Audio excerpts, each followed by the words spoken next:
다음 순서로는 저희가 신인류 시대2 인공지능의 발전 어디까지 가능한가라는 주제로 김유정 블루포인트 파트너스 수석심사역, 진승혁 클레온 대표, 윤정석 CNAI 리더, 이교구 슈퍼톤 대표 네 분을 모시고 함께 진행해 보겠습니다.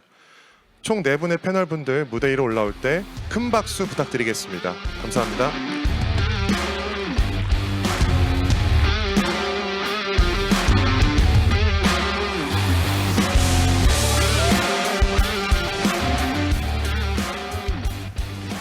네, 그럼 모더레이터이신 김유정 수석심사위원님께 마이크를 넘기도록 하겠습니다. 네, 안녕하세요. 오늘 모두 참여해 주셔서 반갑습니다. 저는 오늘 세션 진행을 맡은 블루포인트 김유정입니다. 한 분씩 제 옆에서부터 시작을 할까요? 한 분씩 회사 소개 그리고 자기소개 간단하게. 저희가 지금 이렇게 인공지능이라는 키워드로 모이기는 했지만 세 분의 회사가 지금 핵심 기술과 서비스가 다 다릅니다. 그래서 회사 소개와 간략한 자기소개를 해주시면 어떨까 싶습니다. 네, 안녕하세요. 저는 현재 클레온이라는 회사에서 대표이사를 맡고 있는 진승혁이라고 합니다. 저희 클레온은 얼굴 사진 한 장, 체형 사진 한 장, 음성 데이터 30초만을 활용해서 실시간으로 디지털 휴먼을 활용을 해서 다양한 산업 분야에 적용을 하고 있는 사업을 진행하고 있습니다. 네, 만나뵈서 반갑습니다. 안녕하세요. 저는 CNAI에서 AI 개발팀 총괄하고 있는 윤정석 상무입니다. 저희 CNAI는 AI 비전 기반의 합성 데이터를 생성하는 회사로 AI 연구하는 많은 연구자분들이 데이터 부족으로 인해서 어려움을 겪고 있는데 이런 문제들을 합성 데이터를 생성하여 도움을 드리고자 설립된 회사입니다. 네, 만나뵙게 돼서 반갑습니다. 네, 안녕하세요. 저는 슈퍼톤이라는 회사의 대표를 맡고 있는 이교구라고 합니다. 네, 여러분들 만나뵙게 되어서 반갑고요. 저희는 2020년 3월에 연구실 스피노프 형태로 창업된 회사입니다. 저는 아직도 학교에서 이제 겸직을 하고 있고요. 저희 회사의 모토가 인텔리전트 오디오 포 크리에이티비티입니다. 그래서 창작 컨텐츠에서 기존의 제안으로 장벽으로 다가왔던 그런 것들을 무너뜨리고 누구든 어떤 컨텐츠의 크리에이터가 될 수 있도록 하는 그런 이제 음성 기술을 저희는 개발을 하고 서비스를 하고 있습니다. 예, 반갑습니다.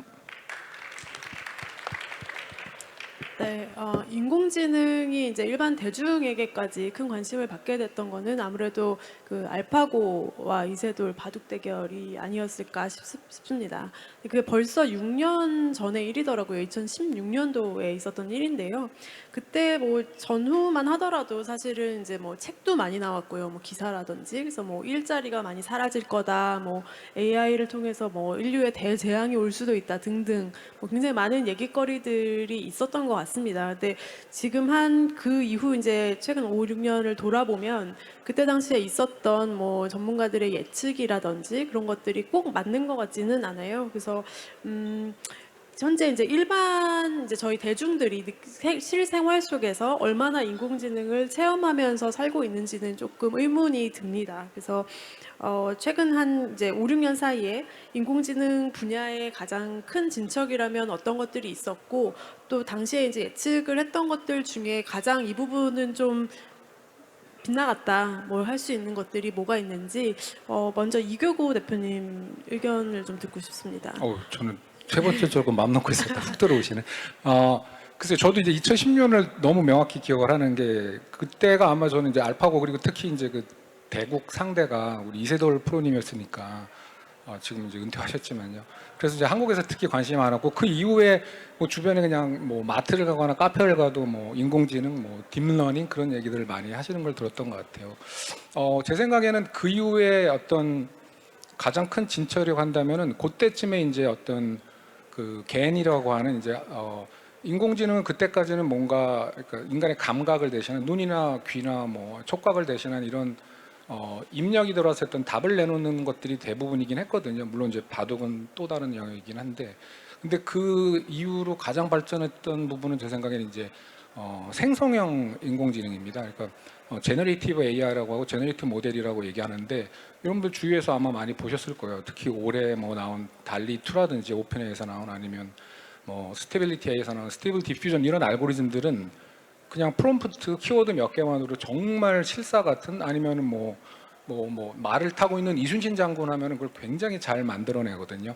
음성에서도 역시 정말 사람의 목소리와 구별되지 않을 정도로 생성해내는 뭔가를 이제 만들어내는 AI가 저는 그 위에 가장 큰 알고리즘이나 아니면 뭐 실제 서비스 관점에서 봤을 때도 그게 가장 큰 아마 발달이었다고 저는 생각을 합니다. 예. 네, 대표님께서 너무 이렇게 좋은 말씀 해주셨는데요. 사실 저 역시도 그 알파고의 그 충격이 아직도 생생합니다. 사실 사람이 기계가 과연 사람을 이길 수 있을까? AI가 그만큼 고도화됐을까? 이런 질문, 그 의문들은 예전부터 모두가 가지고 있었던 부분인데 실제로 한 분야이긴 하지만 그렇게 실현이 됐다는 게 굉장히 인상적이었고요.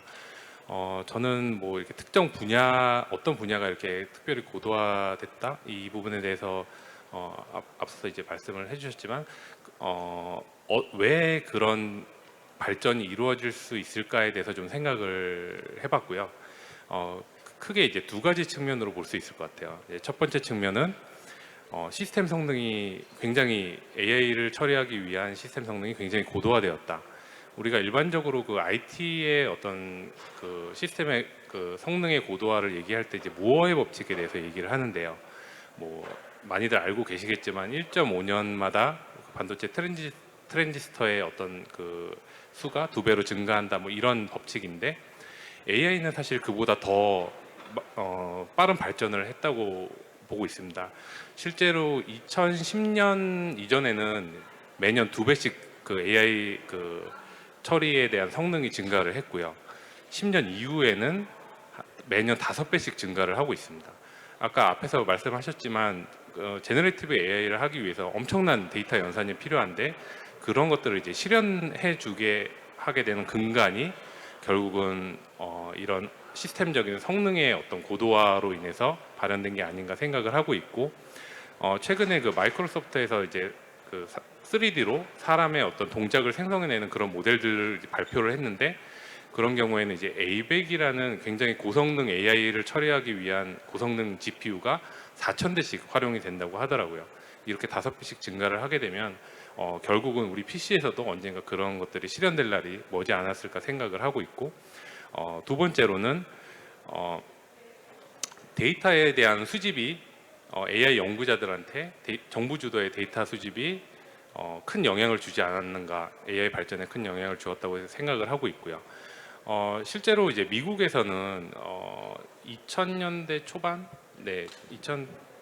초반부터 이제 정부 주도로 데이터 수집 작업이 시작이 됐는데 국내 같은 경우는 사실 좀 다소 늦긴 했지만 2018년으로 아마 기억이 되고요. 그 니아 주관으로 AI 허브라는 데이터 구축 사업이 시작이 되게 되었습니다. 그래서 AI를 직접 이제 연구 개발하시는 분들은 AI 허브에 대해서 많이 들어보셨을 거고 직접 사용도 해보셨을 텐데 많은 연구자들이 그 AI 허브를 통해서 AI를 연구를 할 수 있게 됐고 개인이 수집하기 어려운 많은 정보들이 그 안에 포함이 되어 있기 때문에 AI가 현재까지 수준으로 이제 고도화되고 앞으로 더 고도화될 수 있는데 큰 영향을 주고 있다고 그렇게 생각을 하고 있습니다. 네. 네.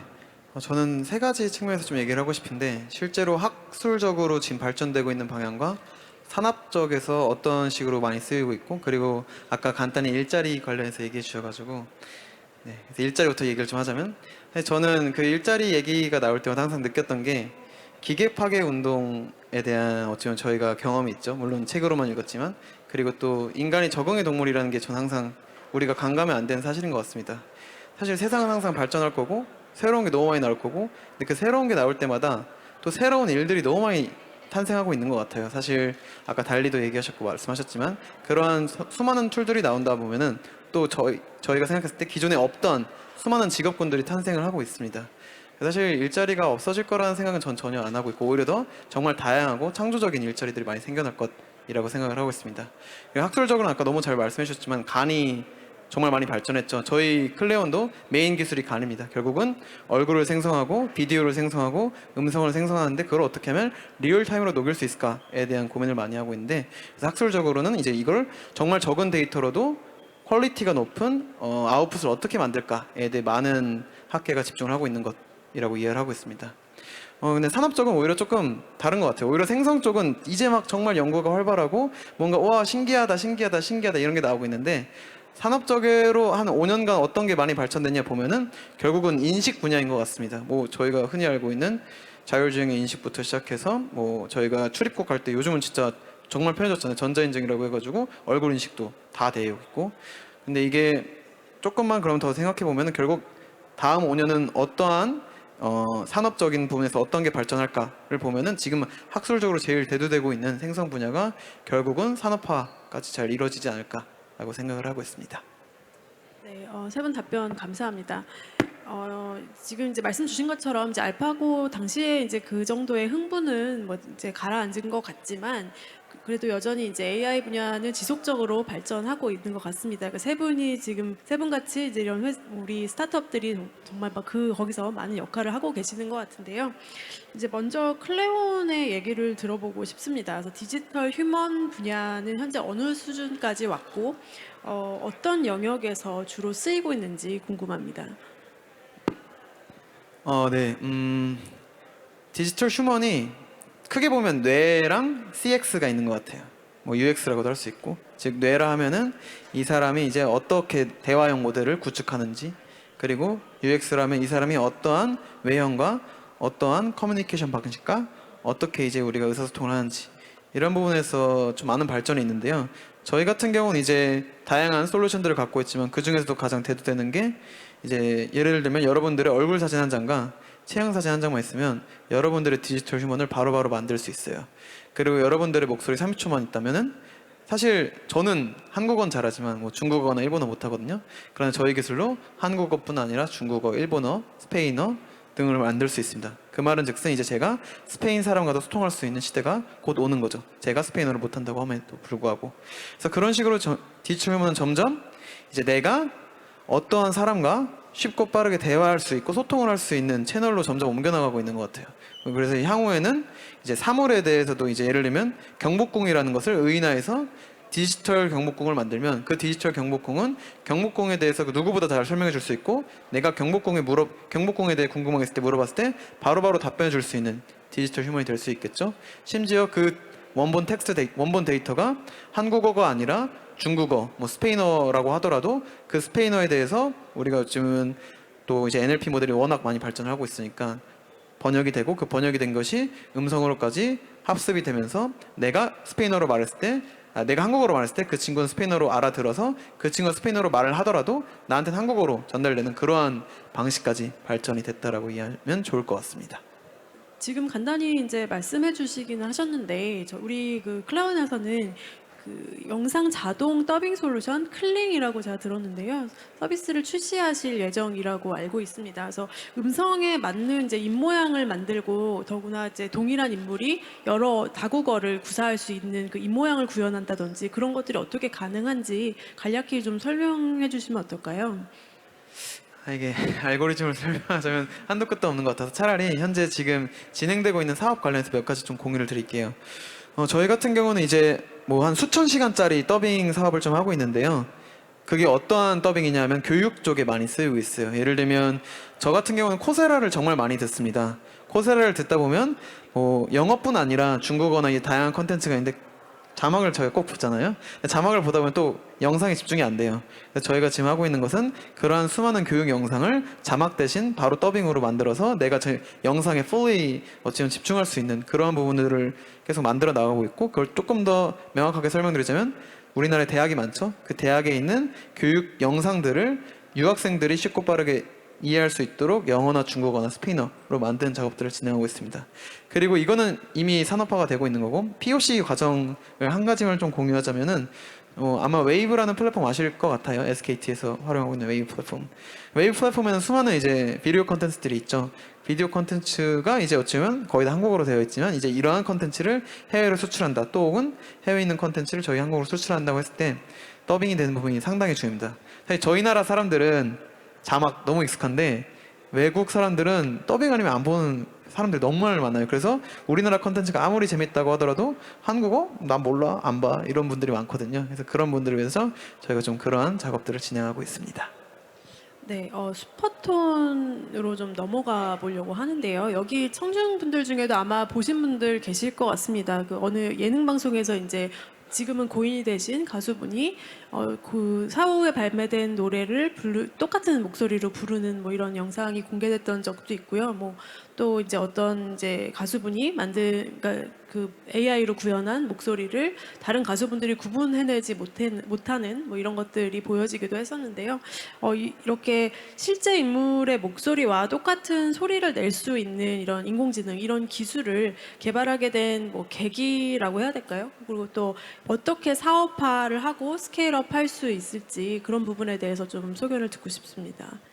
예, 그 뭐 계기부터 말씀드리자면 아까 제가 말씀드렸다시피 저희는 연구실을 음악 오디오 연구실은 연구실을 운영을 하고 있는데 횟수는 13년째 정도 돼갑니다. 근데 뭐 음성 합성 흔히 저희가 얘기하는 스피치 신테시스 또는 TTS 텍스트로부터 이제 스피치로 만들어지는 그런 연구는 굉장히 많았고 실산에도 많이 쓰이고 있었거든요. 지금도 계속 성능이 점점 올라가고 있는데, 근데 저희는 이제 뭐 음악을 좋아하는 사람들이 모인 연구 집단이다 보니까 가창에 집중을 했고, 물론 가창도 그런 게 없었던 건 아니고, 뭐 야마라는 일본 회사에서 만든 이제 보컬로이드라는 가상 가수 목소리를 가지고 이제 하츠네 미쿠라는 정말 가상 그 아이돌 굉장히 수많은 팬을 거느리고 있는 그런 게 탄생하기도 했었거든요. 근데 아직 어색합니다. 들어보시면. 근데 저희는 이제 학습 데이터하고 이제 인공지능 모델을 활용을 해가지고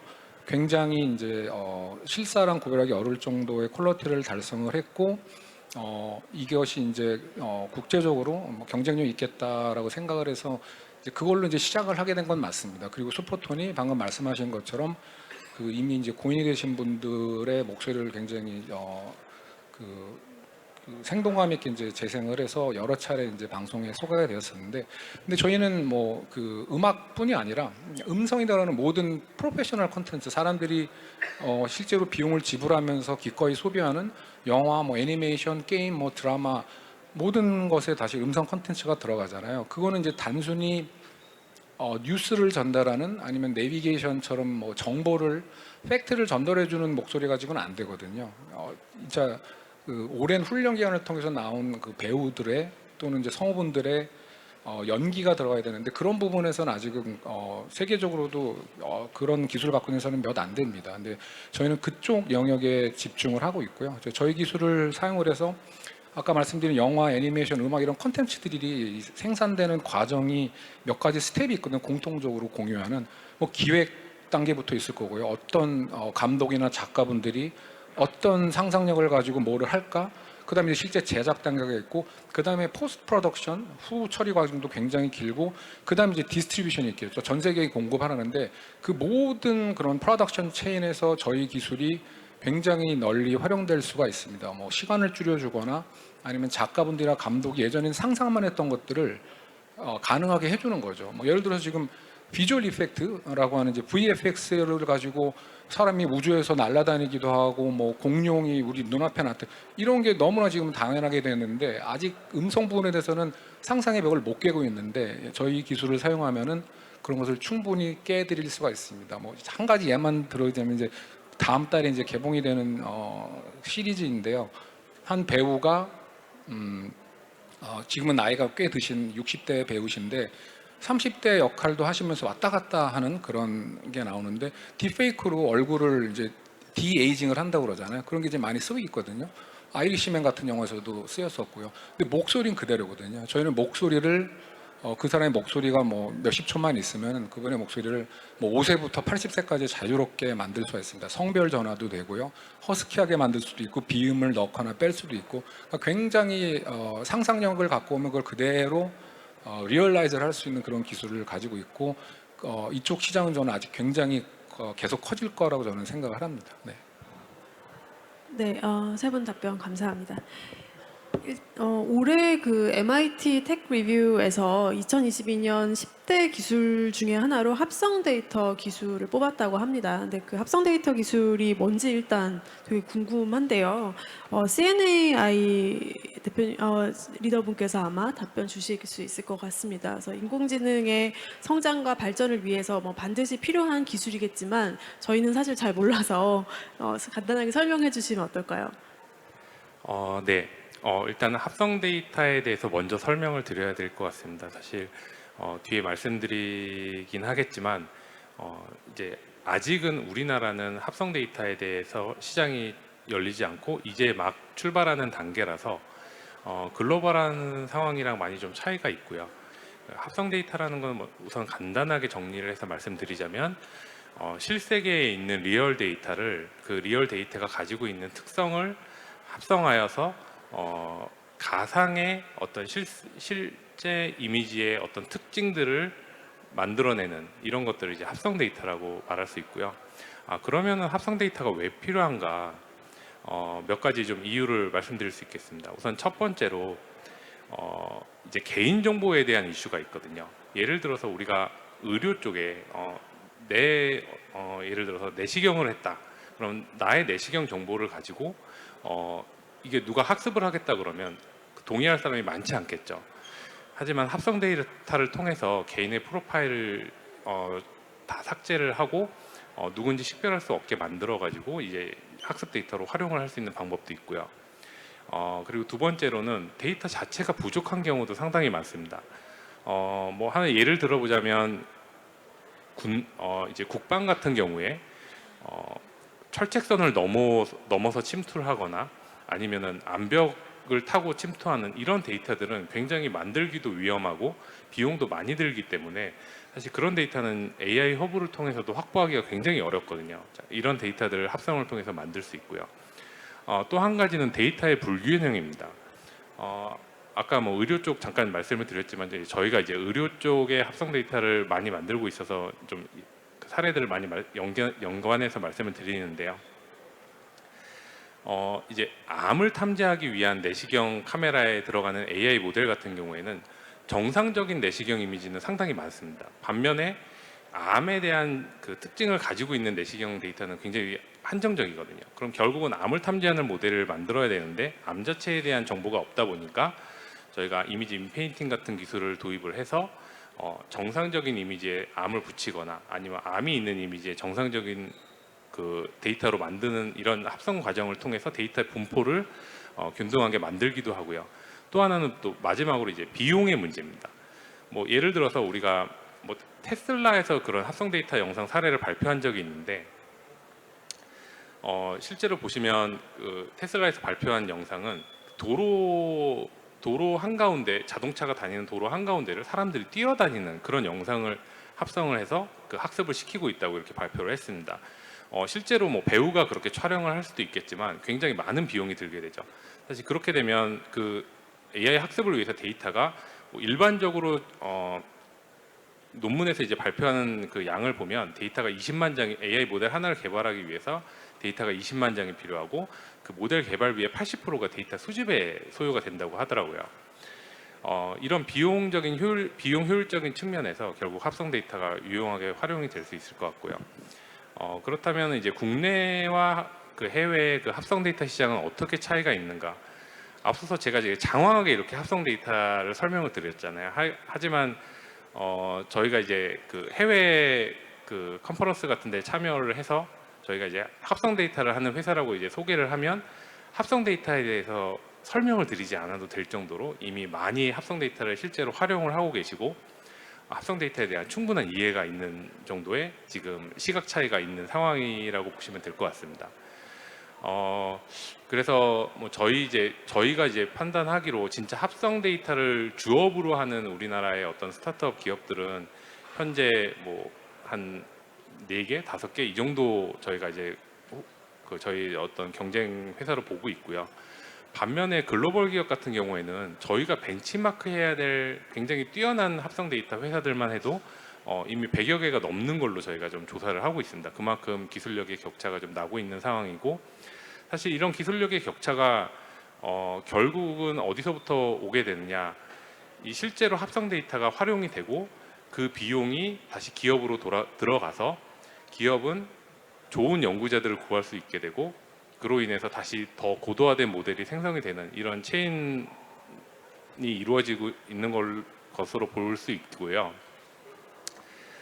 실제로 이제 미국 같은 경우에는 테슬라나 뭐 엔비디아 같은 경우에서 이미 그 합성 데이터를 이용해서 잘 활용을 하고 있습니다. 그렇다면 국내 시장이 과연 뭐 아직은 부족하지만 앞으로도 비전이 부족하냐? 사실 또 그건 아니라고 보고 있습니다. 저희가 이제 분석한 바에 의하면 국내 그 기업들 중에서도 한 20% 정도는 AI를 도입을 하고 있고 AI 도입이 시작됐다면 앞으로 결국은 AI 모델에 대한 고도화를 바라보게 될 것이고 고도화를 바라보게 된다면 데이터 부족에 대해서 다시 이렇게 상기되게 될 것이고요. 그럼 데이터를 어떻게 모을 것인지에 대한 고민이 이루어질 거고 결국 합성 데이터로 귀결될 수 있을 거라고 생각을 하고 있습니다. 마찬가지로 아직 AI를 도입하지 않은 80개 그 기업들도 80%의 기업들도 이런 합성 데이터에 대한 그 후보군으로 저희는 생각을 하고 있습니다. 그래서 그 비전적인 측면에서는 충분히 가능성이 있다고 그렇게 생각하고 있습니다. 네, 감사합니다.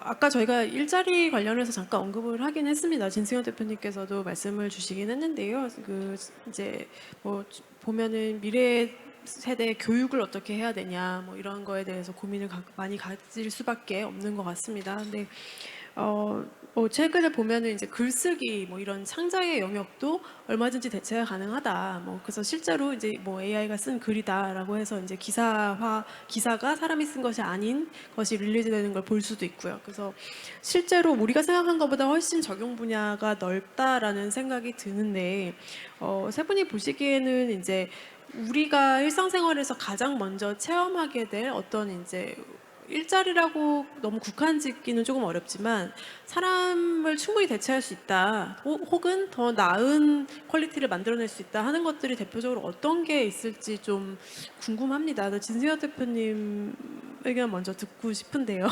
제가 너무 순서를 마구 바꿔서 사실 인공지능하면 항상 이런 말이 있죠.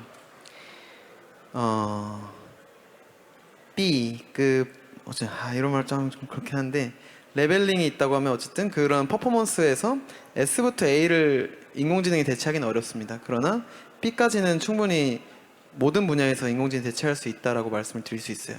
그 말은 즉슨 저는 이거를 여기서 어떻게 받아들이고 있냐면 그러면 퍼포먼스 B를 내는 분에 대해선 없어지는 거냐? 아니요, 저는 그렇게 생각을 하고 있지 않고 퍼포먼스 B까지는 AI가 책임을 지고 있고 다만 그럼 A부터 S 그리고 SS, SSS가 생겨날 수 있는 어찌 보면은 기본 노울리지 채널을 만들어낸 것이라고 생각합니다. 조금 더 설명을 드리자면 예전 같았으면 우리가 뭐 정말 사소한 지식까지 다 알아야 그 다음 스텝까지 넘어갈 수 있었다면 이제는 어느 정도의 지식까지는 충분히 이 친구가 해줘요. 그럼 난 그 다음 걸 생각할 수 있는 여유가 생기는 거죠. 그러니까 우리가 지금까지는 어찌면 1을 배우고 2를 배우고 3을 배우고 4를 배우는데 뭐 수십만 시간의 시간을 투자했다면 이제는 우리가 3을 배우고 4를 배우고 5를 배우고 6을 생각해낼 수 있는 그런 것들을 우리 AI로부터 도움을 받을 수 있는 거라고 저는 생각을 하고 있습니다. 그래서 막 뭔가 산업군이 뭔가 대체된다 이런 개념보다는 모든 산업에서 그러한 어찌면 저장작용이 일어날 거고 저장작용이 일어날 거고 그런 부분에 있어서 우리 인류가 다시 더 발전할 수 있는 기반을 다져주지 않을까 생각을 하고 있습니다. 네, 윤 리더님 생각은 어떠신가요? 앞에서 진 대표님께서 굉장히 설명을 잘 해주셨는데요. 저도 사실 생각이 비슷합니다. 사실 AI가 어떻게 동작하는지에 대해서 그 로직을 먼저 좀 생각을 해볼 필요가 있을 것 같습니다. 결국은 AI의 동작 원리는 사람이 어떻게 생각을 하느냐에 대한 고민이 먼저 진행이 됐고 그 사람이 생각하는 방식에 대해서 이거를 수학적으로 어떻게 모델링을 하느냐 그리고 수학적으로 모델링이 된 것을 기계가 이해할 수 있는 코딩으로 어떻게 소스 코드로 바꿔줄 수 있느냐 이런 과정의 그 프로세스가 진행이 된다고 볼 수 있는데요. 이런 측면에서 보면 특정 분야가 사라진다기보다 어떤 분야에서든 굉장히 단순한 로직으로 일을 하고 있다 그러면 그 사람은 앞으로 일자리를 보장받기 어렵지 않을까 그렇게 생각을 하고 있습니다. 예를 들어서 뭐 옷가게에서 이제 어떤 점원이 여러 명이 있는데 뭐 한 점원은 이제 고객이 와서 너무 추우니까 패딩을 추천해 주세요. 이랬을 때 자 여기 있습니다. 패딩이 이게 뭐 몇 가지가 있고요. 자, 이 중에서 마음에 드는 걸 골라 보시죠. 자, 이런 점원이 있고 또 반면에 어떤 점원은 현재 그 고객이 입고 있는 옷 스타일이나 오늘의 날씨나 아니면 같이 동행한 그 동행자의 어떤 그 드레스 코드나 이런 것들까지 복합적으로 생각을 하고 추천해 줬을 때 이 사람이 어떻게 반응하는가까지 파악을 해서 실제로 패딩을 요구를 했지만 트렌치 코트를 추천해 준다든지 뭐 이렇게 좀 생각을 다양하게 할 수 있는 부분이 있을 거라고 생각을 합니다. 그렇기 때문에 같은 일자리더라도 내가 수동적으로 그렇게 진행을 했던 거라면 AI가 충분히 대체가 가능할 영역이 될 거고요.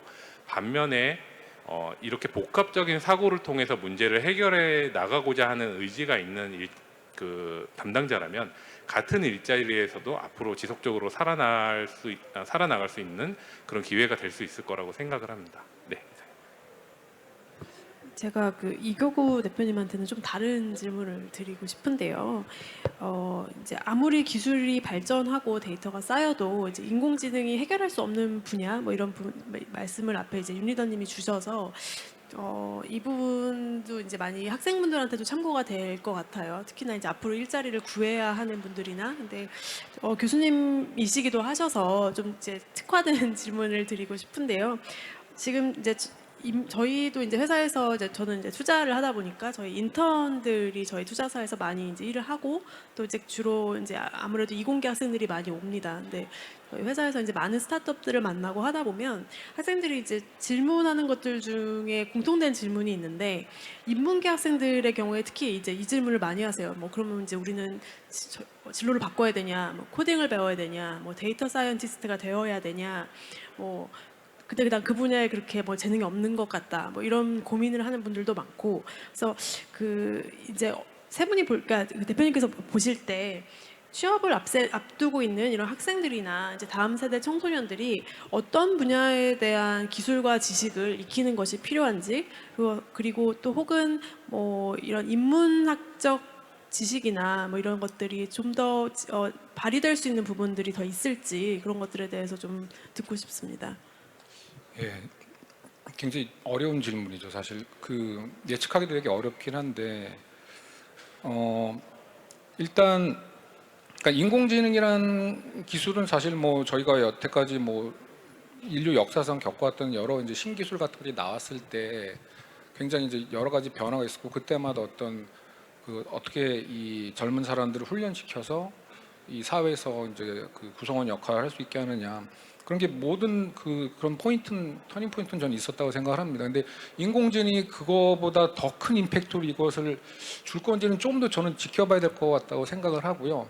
근데 지금 뭐 저희 학교에서도 보면은 실제로 이런 뭐 데이터 사이언스라든지 아니면 이런 인공지능 관련해서 또는 그거에 기초가 되는 뭐 확률이나 선형대소 이런 것들을 그 소위 저희가 얘기하는 인문사회겠죠. 그러니까 이공계가 아닌 학생들도 굉장히 수요가 많아지긴 했거든요. 그래서 뭐 컴퓨터공학부 교수님들께서 굉장히 이제 그 고충을 겪고 계신데 왜냐하면 학생이 굉장히 많이 몰리기 때문에. 근데 저는 그게 꼭 뭐 나쁜 방향으로 생각은 안 하고요. 지금 우리가 이 기술 트렌드를 무시할 수가 없고 결국 이건 계속 오는 물결이거든요. 이거를 저희가 막으려고 한다고 막아지는 것도 아니고. 그러면 그거에 자연스럽게 편승을 해서 그런 지식을 가지려고 하는 사람이 저는 필요하다고 생각을 합니다. 근데 그렇다고 그러면 인문학 아니면 사회학 그런 사람들이 모두 이런 툴을 가지고 무장이 되어야 되느냐? 저는 그거는 당연히 아니라고 생각을 하고요. 그 어느 정도 이런 공학적인 지식이나 뭐 인공지능 관련해서 어느 정도 지식을 알고 있으면 당연히 그건 도움이 됩니다. 안 갖고 있는 사람은 도움은 되지만 제 생각에는 뭐 지금 초등학교 때 코딩 교육이나 이런 것들보다는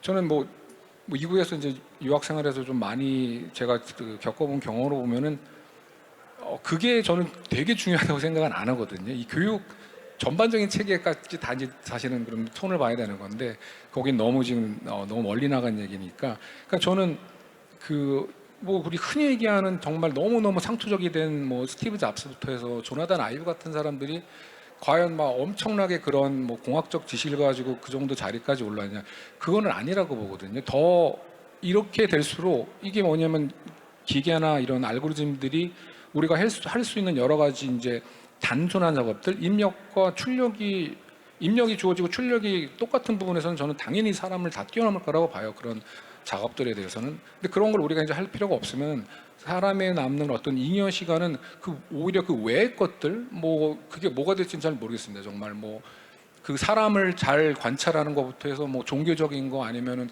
예술도 아직까지 영역이고요. 아직 뭐 창작에도 지금 인공지능이 쓰이고 있긴 하지만 오히려 그런 부분에 더 많은 시간을 투자할 수 있게 되고, 그렇게 된다면 오히려 그런 쪽은 사실은 내가 굳이 하지 않아도 될 거라고 저는 생각을 하거든요. 근데 그런 쪽에서 어떠한 새로운 산업이나 먹거리나 시장이 생성될지는 그거는 정말로 그 지금 자라는 세대의 몫이라고 생각을 하고, 저는 그래서 그걸 너무 부정적으로 보지는 않습니다. 네.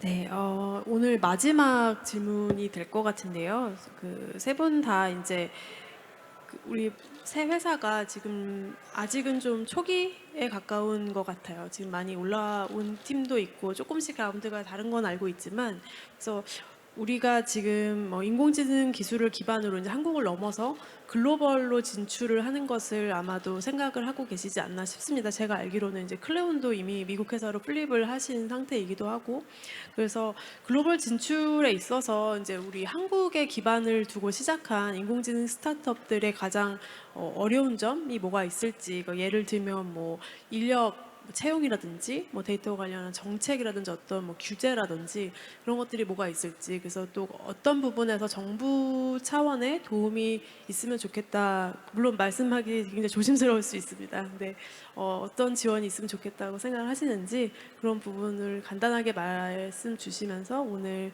자리를 정리하면 어떨까 합니다. 아, 네. 근데 이게 꼭 국내 이슈는 아닌 것 같고 그냥 AI 딥테크 스타트업이 곧 같이 갖고 있는 문제인 것 같은데, 사실 트렌드라는 게 되게 빠르게 바뀌잖아요. 뭐 예를 들면 작년 트렌드만 하더라도 스케일업을 어찌보면 주장을 했고, 근데 이제 그 스케일업과 완전 대비되는 현재는 지금 매출이라는 명확한 목표를 딱 잡고 가는데, 그러니까 이제 근본이 되게 중요한 것 같아요. 그러니까 진짜 이게 지금 어떻게든 막 SI에서 뭘 해서 매출을 내는 게 중요할까? 아니면은 우리가 근본적으로 계속 이 기술을 업그레이드하고 순수 과학에 투자를 해서 이 과학으로부터 어쩌면 이 기술로부터 올 수 있는 우리의 파급력을 고민하는, 그 파급력으로부터 어떤 기대 가치가 올 건지 고민을 하고 거기에 대해 공감을 할 수 있는 사람들이 많아져야 되는데, 그게 단순히 뭐 정부뿐 아니라 실제로 스타트업 하는 사람들도 그런 생각을 가져야 되고, 그리고 실제로 투자를 하는 사람들도 그러한 생각을 가져야겠죠. 그러니까 말 그대로 지금 현 상황에 너무 막 매몰돼가지고 지금 우리 이러니까 이러면 안 돼, 너 이거 왜 해, 이거 지금 돈 벌어야 돼, 이렇게 가는 것보다는 정말 좀 더 깊게 생각해보고 진짜 뭐가 미래에 필요한 기술일까, 그리고 진짜 이 기술이 정말 발전됐을 때 어떠한 미래가 그려질까에 대해 같이 좀 고민할 수 있는 사람들이 많아져야 결국은 저희 한국 그리고 실제로 한국에서 있는 AI 스타트들이 더 좋은 성과를 내지 않을까 생각을 하게 됩니다. 네, 시간이 없어서 빨리 말씀을 드리겠네요.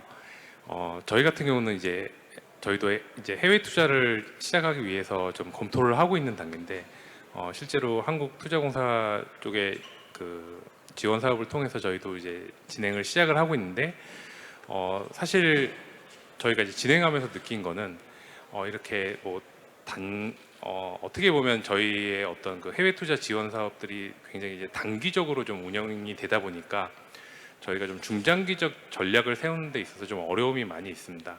특히 이 해외 투자 같은 경우에 여러 가지 저희가 이제 기존의 국내에서 투자를 진행했던 거와 다른 부분들이 많이 있어요. 예를 들어서 어떤 식으로 이제 예를 들어 뭐 저희 해외 투자사 후보사 같은 경우는 데이터룸 같은 걸 공개를 해달라 그러는데, 그 데이터룸 안에 들어가야 되는 것들이 저희 회사에 대한 뭐 다양한 어떤 경영 성과라든지 실적이라든지 이런 내용들이 포함이 돼야 되는데, 그 안에 들어가 있는 내용들이 영어로 도대체 어떤 단어로 이 용어를 바꿔 써야 되는지, 그리고 어디까지 이걸 공개해야 되는지, 사실 그런 거에 대한 전반적인 지원이 좀 정부 쪽에서 좀 지원을 해주셨으면 너무 좋을 것 같습니다. 제가 그거 하나하나의 그런 문제들을 해결하기 위해서 굉장히 많은 맨먼스가 들어가고, 실제 뭐 변호사들을 통해서 또 확인을 하는 이런 절차들을 거치다 보니까 비용적으로도 굉장히 손실이 있는데, 좀 중장기적인 측면에서, 그리고 굉장히 그 시작하는 스타트업들이, 해외 투자를 시작하는 스타트업들이 실제로 체감할 수 있는 어려움에 대해서 좀 이해를 하고 공감대를 가져주셨으면 좋을 것 같습니다. 네.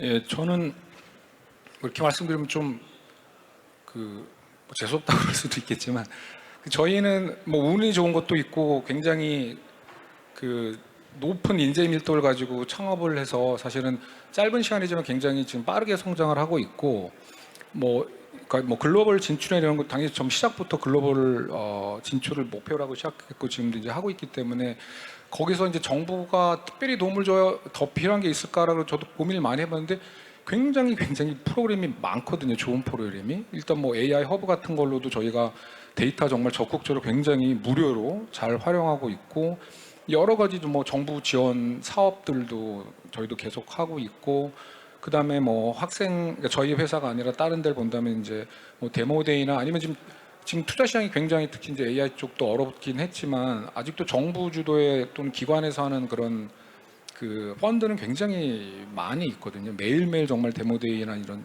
경진대, 스타트업 경진대 같은 게 이루어지고 있고, 그래서 그런 걸로 봤을 때는 이게 뭐 자생적으로 이런 스타트업이 굉장히 활성화되는 것들도 있고, 그거에 맞춰서 학생들도 훨씬 더 이제 예전보다는 자유로운 분위기인 것 같아요. 뭐 바로 졸업하고 뭐 대기업을 가는 친구들보다 막 창업을 하겠다는 친구들도 많고, 근데 이제 그렇기 때문에 실패했을 경우에 이제 뭐 그런 리스크가 분명히 있을 거 아니에요. 뭐 특히 젊은 친구들이.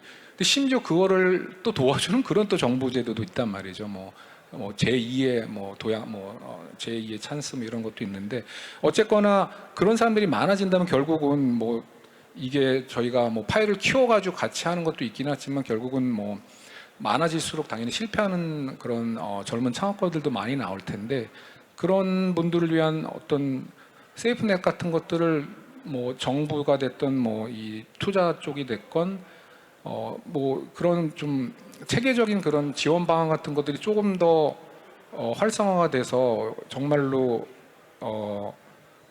정말 꿈이랑 아이디어만 있으면은 누구든 한번 해볼 수 있는 그런 것들이 조금 더 안전하게 할 수 있다라는 생각을 가지고 할 수 있으면 더 좋겠다는 생각을 해봅니다. 네. 네, 오늘 저희 시간이 다 돼서 이제 마무리를 해야 될 것 같습니다. 오늘 세 분 말씀 감사드리고요. 그리고 청중분들께서도 인공지능 우리 스타트업 새 회사들이 출시할 서비스에 대해서도 많이 관심 가져주시면 감사하겠습니다. 오늘 이 자리 그만 마치겠습니다. 감사합니다.